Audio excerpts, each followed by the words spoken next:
I also want to just clear up something about the Manchester City situation, because some people in our own Discord were a little bit confused about this earlier on. The reason why Manchester City are a bit bullish today isn't because of the 115 or so charges. It's to do with associated party transactions. So that was a different case that Manchester City took against the Premier League.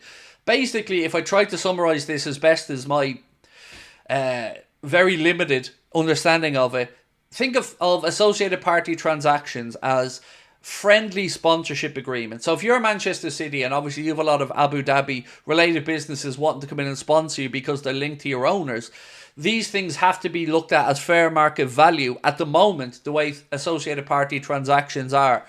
And Manchester City have challenged that, believing that it's unfair to clubs who would like to bring in what we would class as inflated sponsorship agreements. But that's what today's Manchester City stuff is about. It's got nothing to do with the charges that are being put against them from the Premier League, which, by the way, those charges and the other Premier League stuff over the last year has cost the Premier League a staggering £50 million.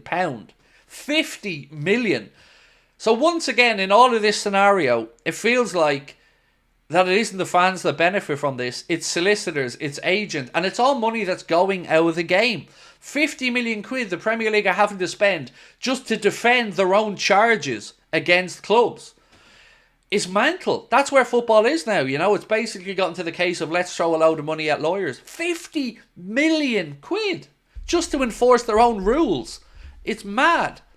So yeah, that's what the Manchester City stuff was about today anyway, just to clear that up. It's got nothing to do with the 115 or so charges case, which we probably won't hear anything on until early 2025.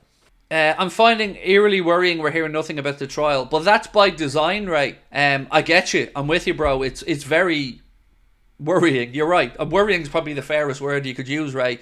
But it is by design, mate. These things are supposed to be private and confidential, because of the way the wording is of the Premier League rules. Now, look, I, Ray, like yourself and many other football fans, feel like football potentially has a problem with transparency at times, and we certainly would like more information on it, because we're all expecting that something is going to happen, some shenanigans, some loophole or something that's going to see them get off.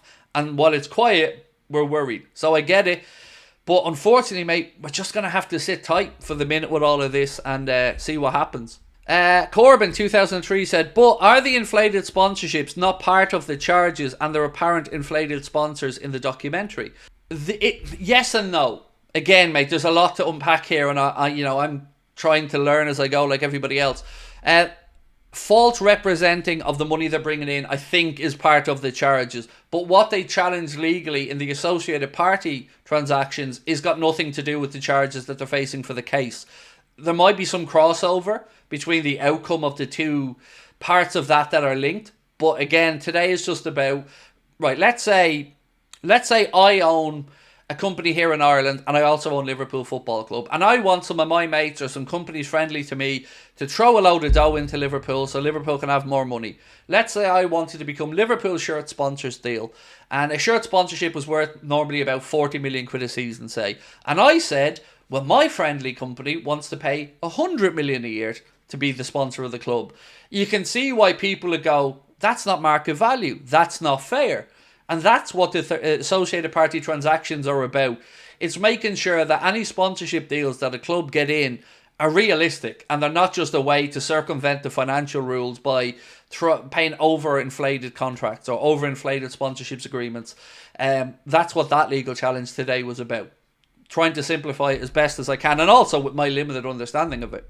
But you are right, there's definitely a bit of a crossover there, Corbyn. I just don't know how best to explain it other than it won't impact the 115 charges case, because that's about falsely giving false information, not about inflated sponsorships. It's about just lying about where that money was coming from more than anything else, or at least that's the charge labelled against them.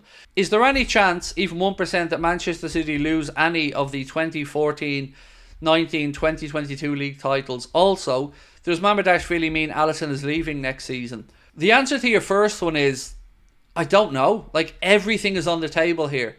I've seen options of expulsion from the Premier League. I've seen options of potential stripping them of the titles, like you've said.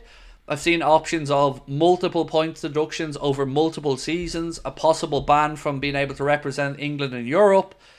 It's such an unprecedented subject, mate, that there's nothing off the table, because this is really, really, really big. I can't keep stating that enough. If this Premier League don't prove these charges, I mean, all bets are off at that point. It's a huge disaster if the Premier League can't enforce their own rules here. So we're going to have to be a little bit patient with it. The second part of your comment about Alisson, I've been asking myself the same thing. You know, you would have to say it's certainly a look to the future, but then you'd also look at it and go, well, you're kind of writing off Kelleher here by bringing in Mamardashvili. So I wonder, are the club maybe concerned about Alisson having a few little niggles and strains?